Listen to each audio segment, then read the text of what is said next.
Olá, gente. Voltamos aqui à programação normal, semanal da nossa mentoria exegética. Nós estamos trabalhando os textos que falam a respeito da misericórdia de Deus e da sua compaixão, e como isso se repete ao longo do Antigo Testamento. Eu quero retomar da onde nós paramos, projetar a tela aqui. Muito bem. Aqui a gente tem organizado, então, como nós vimos no encontro passado, os 7 textos que eu alistei aí como 7 vezes misericordioso, a verdadeira face de Deus no Antigo Testamento. Essa sequência de texto foi arranjada de acordo com a sequência das palavras. Eu coloquei Salmo 103, em primeiro lugar, e a partir dele, só por uma questão de opção mesmo, e a partir dele fomos verificando como que as palavras se repetem. E aqui nós temos a mesma sequência, nos Salmos 86, 15 e Êxodo 34, 6, acrescidos, os dois últimos, da palavra Emet, significa verdade. Depois, há uma inversão aqui, entre as palavras Harum e Hanum. Como observei da vez passada, as cores se referem sempre às mesmas palavras. Então, no Salmo 145 e nos outros textos, há uma inversão da primeira com a segunda palavra em relação ao Salmo 103. Mas as palavras são as mesmas, as 4 palavras principais que nós estamos avaliando são as mesmas, só muda a primeira sequência aqui. E Joel e Jonas têm também um acréscimo no final, Veniham al-Ha'at, e, finalmente, Neemias tem a mesma sequência, mas com acréscimo no início, perdoador, Shelir. Então, quero fazer 3 observações importantes nesse encontro. Primeira observação é que as 4 palavras que nós estamos trabalhando se repetem em todos os textos apresentados. E as palavras são misericordioso, clemente, tardio em irar-se, ou tardio em ira, e rico em lealdade, aquele amor leal. Essas 4 palavras aparecem em todos os 7 textos. A segunda observação que eu gostaria de fazer é sobre a sequência canônica, ou como que essas expressões, esses textos representam a totalidade do Antigo Testamento. Então, aqui está Êxodo 34, 6, que faz parte da primeira divisão da Bíblia hebraica, que nós chamamos de Torá, os 5 livros de Moisés, ou a lei de Moisés. Êxodo 34. A próxima divisão do cânon judaico são os profetas, os neviins. E aí nós colocamos Joel e Jonas, exatamente entre os profetas. Na Bíblia hebraica, eles recebem o nome de 12, né? O livro dos 12. São os 12 profetas menores, entre eles Joel e Jonas. E na terceira parte do cânon hebraico, ou da Bíblia hebraica, nós temos os Ketubins, são os escritos. E nesta parte nós enquadramos os Salmos, Salmo 103, Salmo 86, 15 e Salmo 145, 8. Mas também o livro de Neemias, que faz parte da obra historiográfica cronista, junto com Esdras e os dois livros das crônicas, fazem então parte fazem parte da terceira divisão do cano hebraico, os escritos, e Neemias faz parte desse conglomerado de 4 livros que nós chamamos de obra historiográfica cronista. Então, essa expressão que Deus é misericordioso, clemente, tardio em ira e rico em lealdade, atravessa todas as divisões da Bíblia hebraica. Todas, tanto a lei, quanto os profetas, quanto os escritos, têm a mesma visão, a mesma compreensão do rosto de Deus. Bom lembrar, né, se você está assistindo só essa mentoria desse encontro, assista o primeiro, porque a gente começou falando do Deus medieval, carrancudo, e que permanece ainda hoje. Muitas vezes, Deus é visto no Antigo Testamento como um Deus cruel, violento, etc. E o nosso trabalho é mostrar que essa descrição feita aí pela teologia ou por essas leituras tortas da Bíblia, como eu chamo, não corresponde à verdadeira face de Deus que nós estamos apresentando. Então, esta é a segunda observação. Uma terceira observação, primeiro, na verdade, foi só para destacar as 4 palavras, né? Então, essa seria a segunda grande observação, quanto ao gênero literário que são expressos aqui. Vamos começar no Êxodo, capítulo 34, verso 6. Êxodo é a lei de Deus, o gênero literário, né, de leis. Depois nós temos no Salmo 103, que é verso 8. Este é um salmo de ação de graças. O Salmo 86, 15 tem o gênero literário dele de uma súplica individual, onde a pessoa clama a Deus e apresenta as suas necessidades, o seu estado, e pede para Deus intervir. E nesse gênero, normalmente, Deus intervém e o sujeito, a pessoa que está cantando, faz um voto, faz alguma coisa, canta um cântico para agradecer ao Senhor. O Salmo 145 faz parte dos hinos de louvor, lá no final do Saltério, no livro dos Salmos. Nós temos esse gênero literário em vários salmos, que é o hino, que se canta o louvor e as maravilhas de Deus. O profeta Joel tem um que nós chamamos de Kyrie eleison, né? Um pedido de misericórdia. Então, também se enquadra aí numa súplica. A súplica, nesse caso aqui, é coletiva. E Jonas, a gente tem a confissão lá do Jonas, né? Dizendo que Deus é misericordioso, que Deus é aquele que... Desculpa aí, que Deus é aquele que...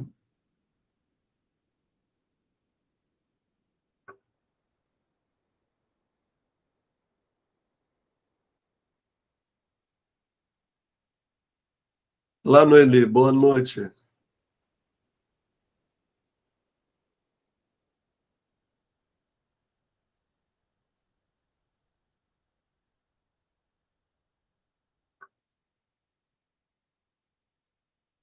A Noeli chegou aqui, mas não responde, né? Muito bem.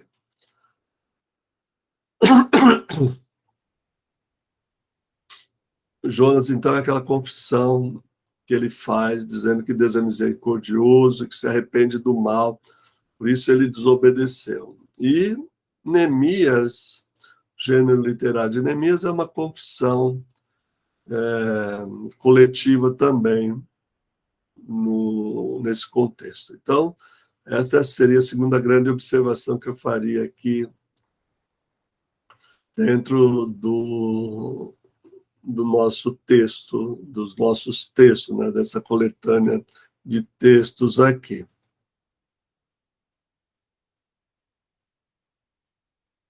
Uma terceira, então, agora sim, a terceira observação é sobre os contextos, o contexto desses textos, né? Então, eu gostaria de ler aqui Êxodo 34, verso número 6, quando é dito assim: E passando o Senhor por diante dele, clamou: Senhor, Senhor Deus compassivo, clemente, longânimo e grande em misericórdia e fidelidade.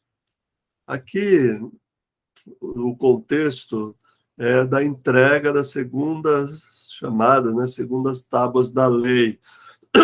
Quando, desculpa, quando Moisés volta à presença de Deus para receber as segundas tábuas da lei, um encontro com Deus. Aqui, então, a gente já pode se ir encaminhando aí para o sermão, né? Nesse contexto, entender um contexto como um contexto de conversa, diálogo aí com Deus, no recebimento da sua instrução, da sua palavra, das tábuas da lei. Esse contexto, então, ao reconhecimento da verdadeira face de Deus. Não é alguém que está dizendo para outro, mas sim um diálogo entre o Moisés e o próprio Deus. O segundo contexto que a gente vê, seguindo a sequência canônica, é o contexto no livro de Joel, o contexto de arrependimento. O Joel é uma grande liturgia, não sei se vocês sabem disso, uma grande liturgia de confissão que na tradição cristã costuma se chamar Kyrie eleison, isso é, Senhor, ó Senhor, tem piedade de nós. Então, o livro de Joel está nessa liturgia de confissão e diz que Deus se arrepende do mal. Essa expressão que completa a descrição, né, a verdadeira face de Deus, em Joel, está dentro desse contexto. Depois, no livro de Jonas, nós estamos dentro de um contexto missionário.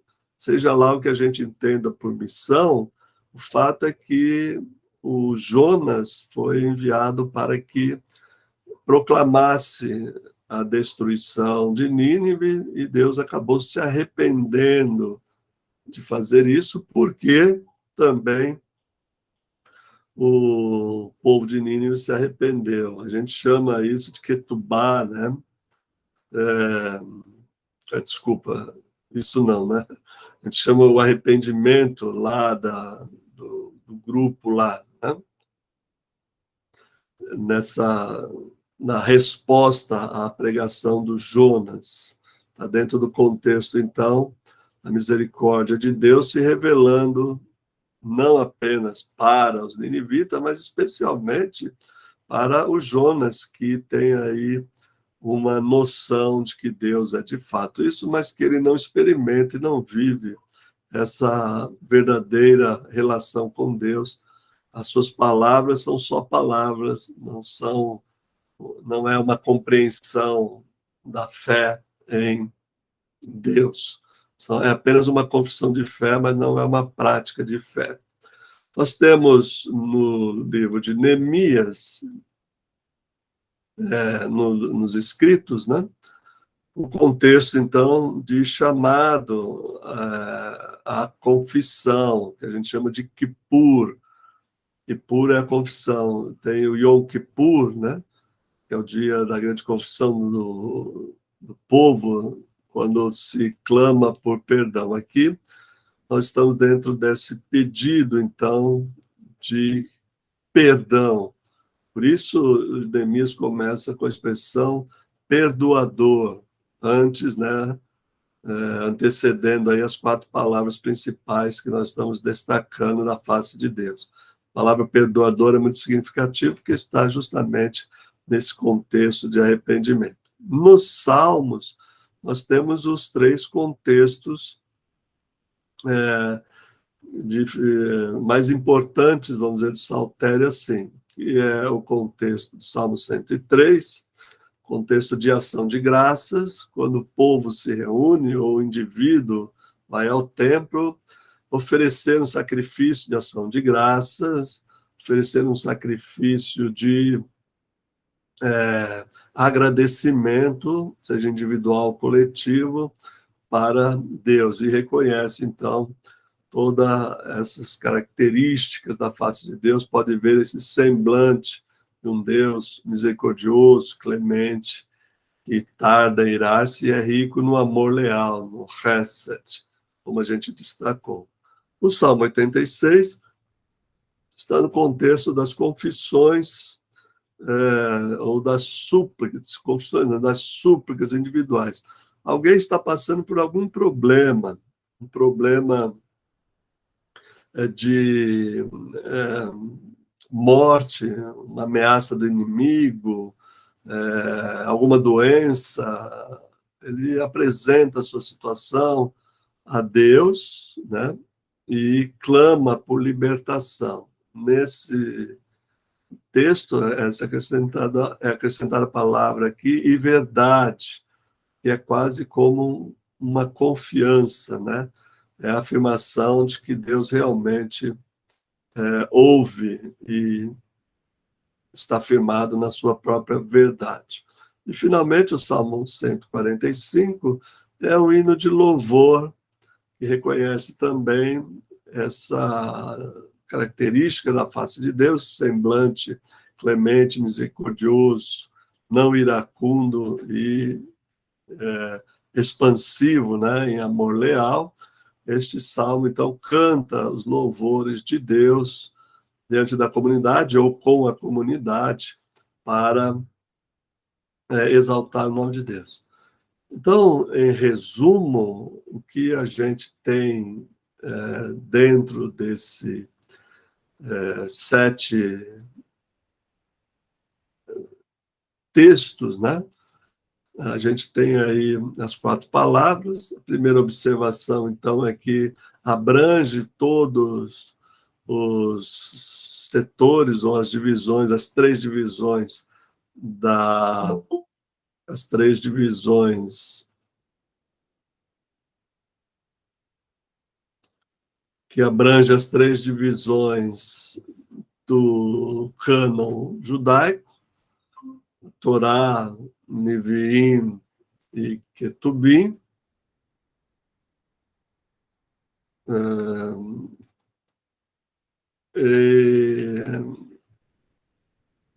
A segunda observação é que tem gêneros literários diversos e abrangentes no conjunto de gêneros do Antigo Testamento. E a terceira observação é que os contextos são diversos também e nos encaminham para a pregação, no sentido que a gente pode fazer uma série de pregações com diversos tipos de liturgia, com diversos tipos de mensagem, certo?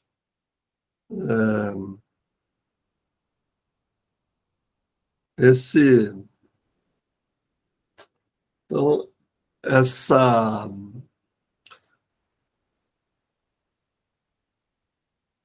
desculpa, estou olhando aqui, quem está chegando aqui. Essas são as observações que eu queria fazer hoje. Eu tenho aqui o Esdras, não sei se o Esdras quer comentar alguma coisa. Eu comecei 8h05, né, no horário, e provavelmente você, Esdras, não acompanhou a exposição, certo? Mas ela vai ficar gravada, se você quiser dar a sua opinião, fazer alguma pergunta. Que bom que tá gravado. Essa é a melhor parte. Eu achei que eu ia ficar sozinho hoje e acabei começando o encontro, né? Como vai ficar gravado, então eu fiz a exposição nessa primeira parte, nesses primeiros 30 minutos, né? Professor Cristofani, uma Pois dúvida não, aqui, mas é só dúvida de leigo mesmo, sobre as consequências de uma boa interpretação da Bíblia, pois sabe? não. Boas interpretações, talvez uma hermenêutica, uma exegese mais adequada, coisa que, sei lá, depende do tipo de cultura cristã que a pessoa tenha, como ela seja acostumada, sei lá, o contexto denominacional dela. Isso pode meio que interferir né, se a pessoa chegar assim, compreender, olha, isso daqui tá do hebraico, tá disso aqui, tá daquilo, sei lá, alguém vai entender, porque algumas pessoas entendem, interpretam como se fosse uma relativização. Uhum. Você está relativizando agora o texto, porque ela entende que aquela tradução que já é, como vou dizer, histórica da sua denominação, do seu pastor, porque foi do pastor, do pastor, do pastor, do pastor, do pastor, dele que já ensinou isso há muito tempo. Você chega e mostra uma interpretação com um texto, com versões da própria língua portuguesa, do hebraico original. A pessoa fica dizendo, meu, tu está relativizando na cara de pau. Ela geralmente fala, tu agora é liberal, tu agora é isso, aquilo, sabe? Que eu já vi e já aconteceu comigo, por exemplo. Imagino que sim, né? A grande questão que eu tenho levantado e procurado expor é que anterior, né, o passo anterior à interpretação que eles fazem da Bíblia, que todo mundo faz, né, de um jeito ou de outro, com as cores denominacionais ou com as linhas teológicas, é a compreensão do que é a Bíblia, de fato, né? Entra em dois aspectos importantes. Primeiro, sobre o que é a revelação de Deus, e segundo, o que é, de fato, a Bíblia, né? Como a Bíblia foi escrita, como ela foi transmitida.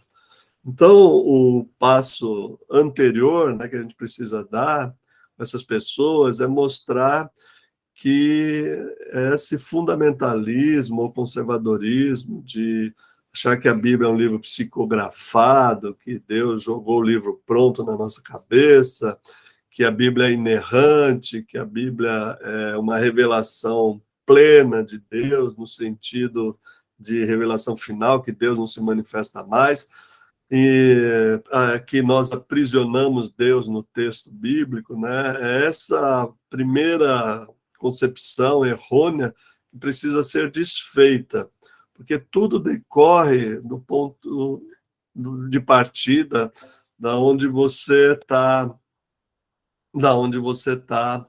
lendo, né? Então, essas traduções consagradas e as leituras dessas traduções consagradas de geração em geração têm algo em comum, que permanece oculto e que as pessoas não se dão conta de que é justamente a concepção que elas fazem da Bíblia. Eu Uhum. tenho, em poucas palavras assim, dito que o Antigo Testamento e o Novo, por consequência, são testemunhos de pessoas que se relacionaram com Deus, testemunhos registrados de histórias, né, de bons relacionamentos com Deus e de relacionamentos fracassados, de relacionamentos Mesmo os humanos. fracassados. Coincidência. Tipo, a gente pode dar um exemplo assim, mesmo dos fracassados, sabe? À vista do homem, né? Nos olhares dos homens, mesmo os relacionamentos fracassados, como testemunhos de relacionamento com Deus, ainda assim tem beleza. Sim, sem dúvida. E na maioria das vezes a gente joga o juízo de condenação de pecado, isso aqui, porque tem. Só que a pessoa já está pagando, já pagou. Mais do que já está pagando, mais do pior do que isso, de ter fracassado. Tem coisa pior do que isso, sabe? É. E às vezes fracassa, eu tenho dito, né, para o pessoal que o pior fracasso, né, o fracasso mais ruim, mais difícil de lidar, é quando você faz alguma coisa bem sucedida, mas que os objetivos atrapalham a leitura da Bíblia, atrapalham o. Eu vou dar um exemplo. Eu preguei domingo, né? Na verdade, ensinei na escola dominical sobre o staff de Jesus, quando ele cura o cego de Jericó. Uhum. Eu usei o texto de Marcos e os dois paralelos em Mateus e Lucas. Os discípulos e as pessoas que estão cercando Jesus, o staff de Jesus, tem um sucesso estrondoso de defender ele contra a ameaça de chamar ele filho de Davi, de cuidar da agenda dele, de cuidar que ele vá diretamente para Jerusalém, que esse texto antecede a entrada triunfal. Mas esse sucesso de proteger Jesus assim é um verdadeiro fracasso, porque o cego está gritando por misericórdia, eles mandam o cego calar a boca. Isso é a agenda de Jesus, é mais importante para o staff de Jesus, que somos nós, né, seguidores, que ao invés de ajudar as pessoas a chegar a Jesus, acabam atrapalhando, né? Então, eles tiveram sucesso, o staff de Jesus teve sucesso em protegê-lo, de algo arriscado de se falar, que ele era filho de Davi, mas esse sucesso foi, na verdade, um fracasso, né? Porque eles impediram que Jesus exercesse a misericórdia, até certo ponto estavam impedindo que Jesus exercesse a sua misericórdia para com o cego, né? Então, Jesus redireciona o seu staff para aquilo que é mais importante, misericórdia quero, né? Então, é nesse sentido que as histórias de fracasso, no Antigo Testamento, especialmente, também tem a ver com as relações truncadas com Deus, né? De pessoas, por exemplo, os falsos profetas, eles alegam ter uma relação de intimidade com Deus e uma intimidade revelatória, onde Deus se revela para eles. Mas eles acabam falando coisas da cabeça deles, né? Falsas Uhum. profecias, mentiras, desencaminham o povo. Então, as pessoas têm dificuldade de entender, ou não têm dificuldade, elas nunca foram ensinadas, e é isso que eu tenho descoberto, elas nunca foram ensinadas que a Bíblia não é um livro é, que encerra toda a vontade de Deus, que não é um livro psicografado, que não é um livro de heróis e assim por diante. Então, você tem toda a razão que uma boa leitura da Bíblia deve relativizar a Bíblia nesse Eita! sentido, relativizar dentro de um contexto histórico, linguístico, né, econômico, Cultural e político, tal. cultural totalmente diferente. É relativo Aham. a isso, não em relação ao relativismo filosófico, né, mas em relação o seu próprio testemunho. A gente tem que levar a sério o testemunho da Escritura, como ela, na compreensão deles. Por exemplo, se as pessoas do Antigo Testamento ou do Novo Testamento viram, né, milagres, mesmo que o racionalismo, né, depois aí da Idade Moderna, o racionalismo não diz que não é possível isso, a gente precisa levar a sério esses testemunhos, porque são testemunhos de relacionamentos com Deus, né? Então, não é o fato de você provar que o machado flutuou, né? O machado que estava no fundo do rio lá, o profeta fez flutuar.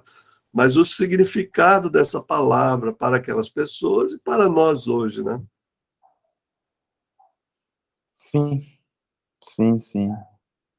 Então, de fato, Não, é eu vi alguém falando relativização, não é um sobre, relativismo, mas é mesmo uma porque uma narrativa, o fato histórico, vamos estudar o fato histórico em si, uma narrativa contada e falaram eu acho que foi o Victor Fontana falando sobre é, não só tentando redimir o Jesus histórico dos liberais em si, mas também como o fato histórico ele é tratado durante a história, porque os heróis é que contam a história. os Os heróis, os vencedores em geral. vencedores contam a sua versão e ela se torna verdadeira, né? Uhum. Então, a Bíblia não tem isso.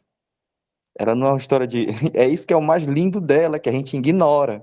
A gente está enganando a coisa mais bela que tem a maior beleza da humanidade. A Bíblia é honesta e verdadeira. Porque ela não Sem tem dúvida. história de vencedores, né? O Sim, que a sim. gente tem distorção da nossa própria história de 200 anos atrás, de 300, de 500, de 1000 anos atrás. E a Bíblia de muito mais de 2000 anos atrás, ela não tem essas coisas que a gente tem agora. Sem dúvida. Então, A Bíblia realmente é um livro autêntico, né? Essa isso, honestidade da Bíblia isso. mostra a autenticidade. É assim que as pessoas são, e é nisso que está a beleza, né? Você tem toda a razão. A beleza de ser humano e tentar se relacionar com Deus e compreendê-lo e experimentar de alguma forma, né? Nem sempre dá certo, né? A gente tem essas experiências, toda pessoa que crê em Deus, né, tem essas experiências, né, de sucessos e fracassos, né, que precisam ser compreendidas na dimensão humana, antes de ser compreendida na dimensão divina, né.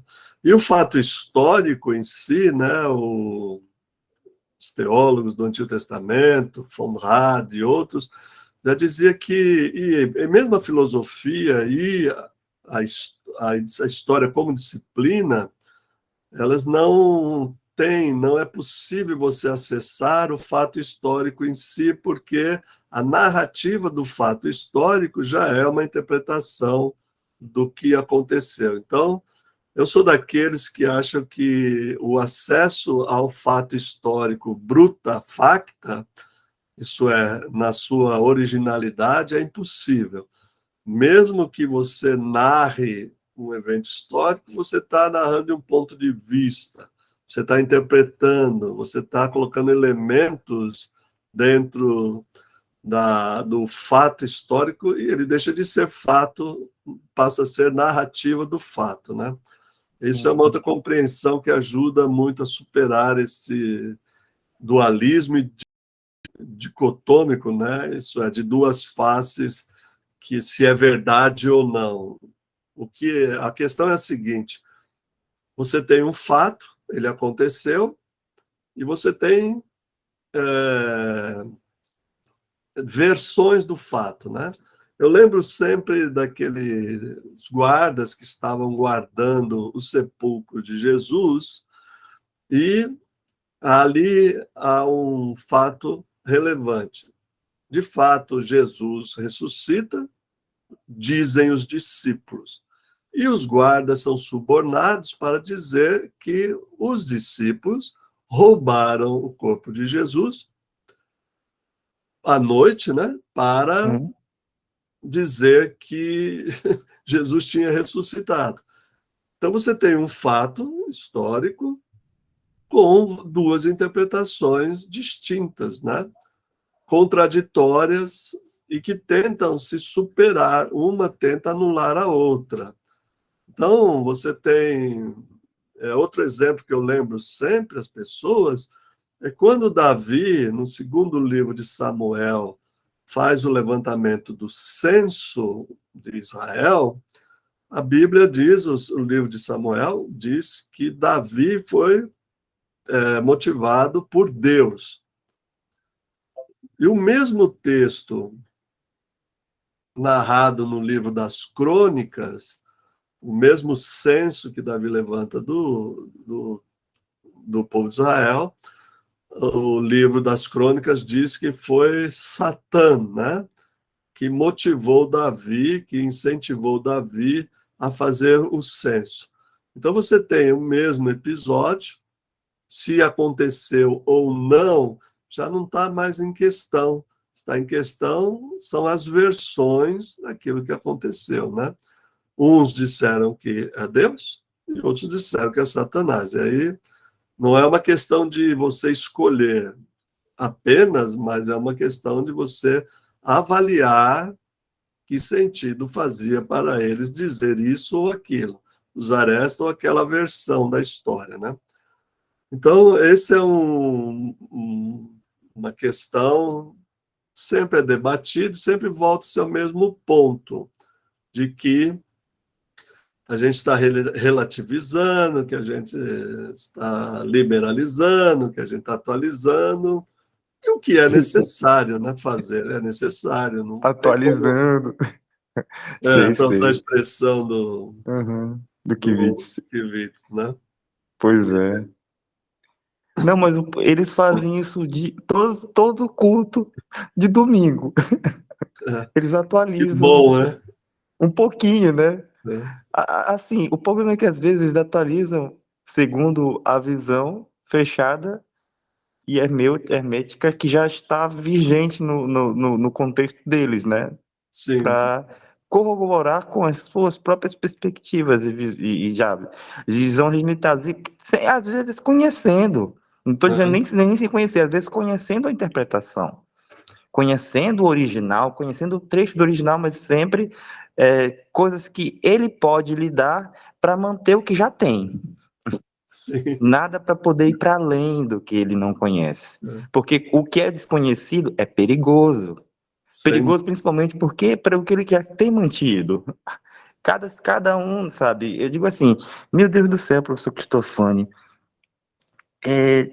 eu já vi alguns vídeos do senhor no YouTube, vídeo do senhor dando palestra, vi dizendo assim, meu Deus, eu digo, que disposição o senhor tem de conversar com esse povo.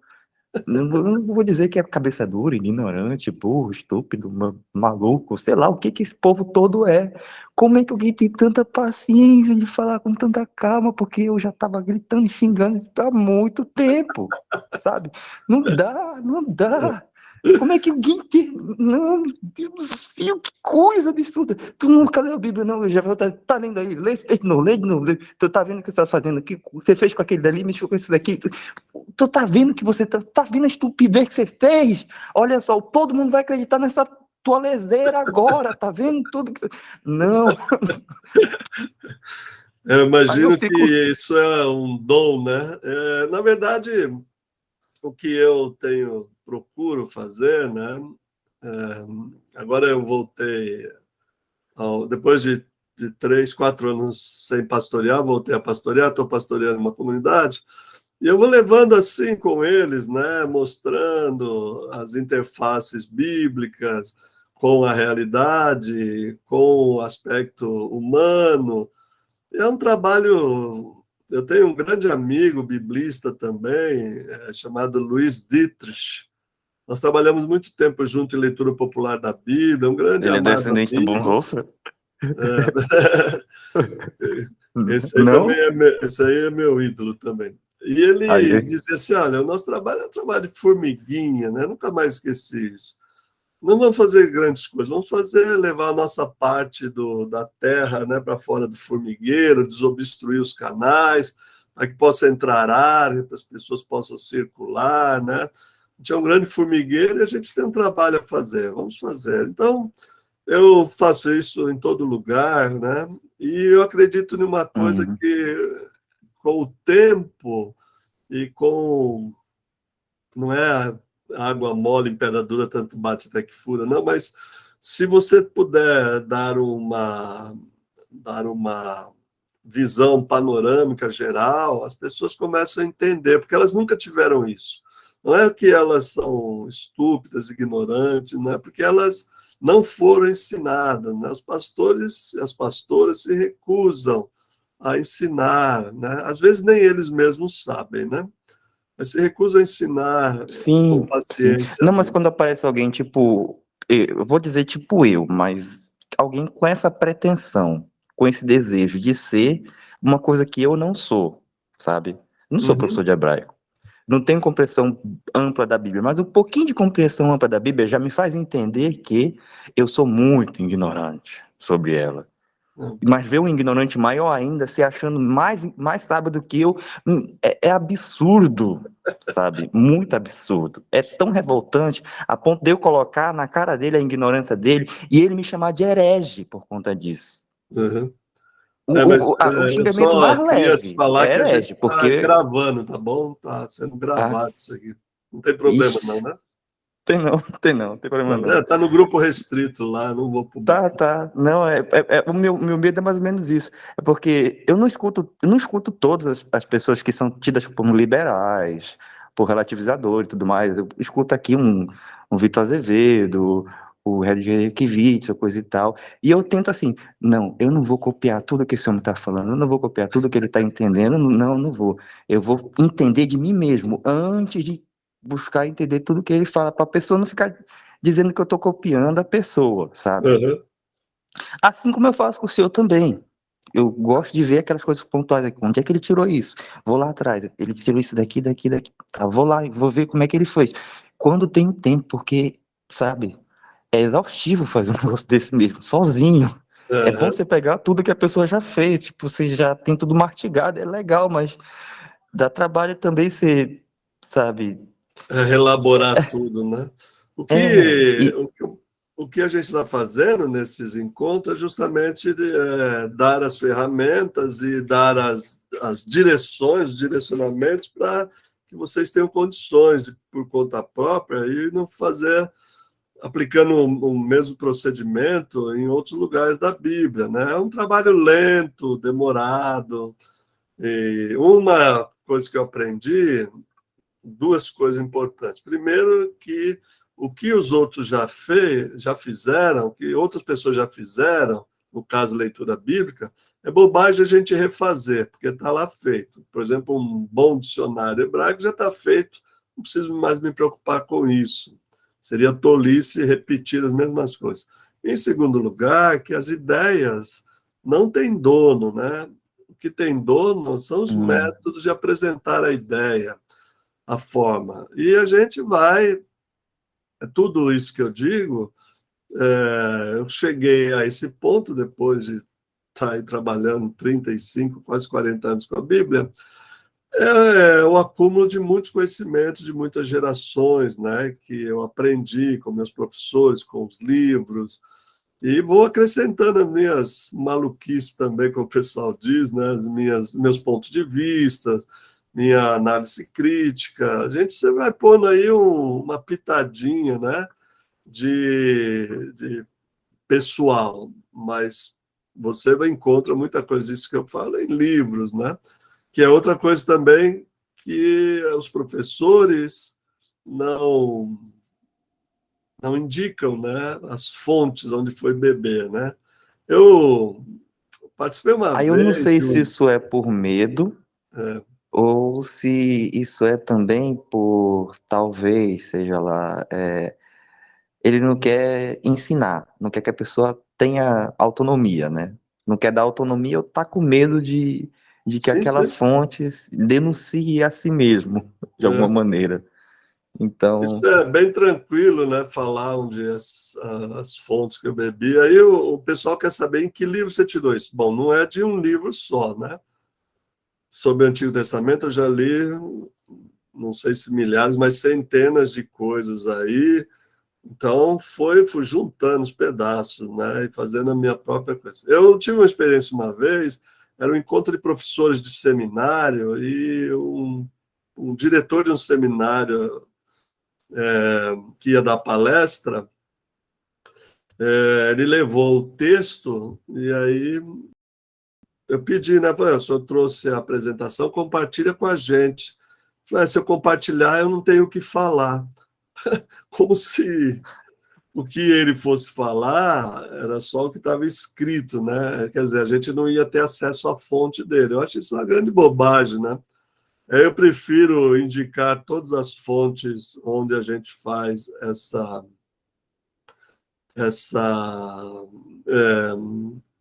pesquisa, né? E a pessoa vai construindo aos poucos, né? Vai construindo aos poucos. Tá bom, Esdras? Eu vou só desligar a gravação para a gente continuar conversando. Ou você tem alguma questão mais? Não, eu até gostei de ficar gravado mesmo, porque depois eu vou ouvir e pensar, meu Deus, eu falei tudo isso. Ixi, eu podia ter falado aquilo. Ah, não, caramba, não era aquilo que eu queria falar, eu queria ter falado, era outra coisa. Porque, primeiro que ficou fora de contexto, porque eu não ouvi o início, né? Eu poderia ter tido muito Sim. mais coisa para perguntar caso eu tivesse ouvido a apresentação também, então, ou seja... Mas depois você vai ver. A apresentação é a continuação do encontro passado, né, sobre a verdadeira face de Deus no Antigo Testamento. Mas essa conversa é muito útil, né? Eu acho que vai ajudar aí o pessoal que está ouvindo agora. Ainda não parei a gravação, não. O pessoal que vai ouvir, acho que vai aproveitar bastante, né? Talvez gere aí uma, é, uma sugestão, né, para os outros próximos encontros, né? Quem sabe a gente Sim, sim. pode Não foi assim que o conversar Giancarlo sobre isso. conseguiu, vamos dizer assim, adaptar mais os encontros da Igreja Presente, que ele faz encontro online, né? Uhum, Tem reuniões online, até ceia, Santa Ceia online ele faz. uhum, Então, pelas sugestões e pela forma como as pessoas foram se encontrando. Agora virou tipo mini estudos de textos bíblicos, uhum, sabe? Tipo, quando vai estudar, que estava estudando essa semana, pelo menos esse mês todo, uhum. era os frutos do Espírito. Ele falou que tá Mas, bem mas bacana, né? como é que a gente consegue estender tanto o estudo dos frutos do Espírito? Que você está estudando cada gominho do fruto do Espírito, na verdade, né? Os frutos, do fruto do O Espírito, como fruto, se fosse uma exato. coisa só. Aí vai pegando referência e cada um vai citando do que entendeu, se tem texto que preenche aquele espaço na sua compreensão e torna aquilo mais pleno e tal. Então, lindo. Sensacional, né? É demais. Eu vou fazer mais um encontro esse mês ainda, e depois vamos tirar as férias em dezembro, né? E aí, para o ano que vem, a gente reagenda para o pessoal poder participar, né? Porque as quartas-feiras o pessoal está tendo dificuldade, porque tem muitos pastores e pastores no grupo. Então, vou ver se fazer uma enquete lá para ver qual é o melhor dia para a gente se reunir, né? Provavelmente seja quinta-feira, né? Que eu estava para definir aí meus horários e agora com a comunidade provavelmente eu tenha compromisso às quartas também. Mas vamos em frente. Deixa eu parar a gravação aqui e a gente continua a conversa. Tudo bem.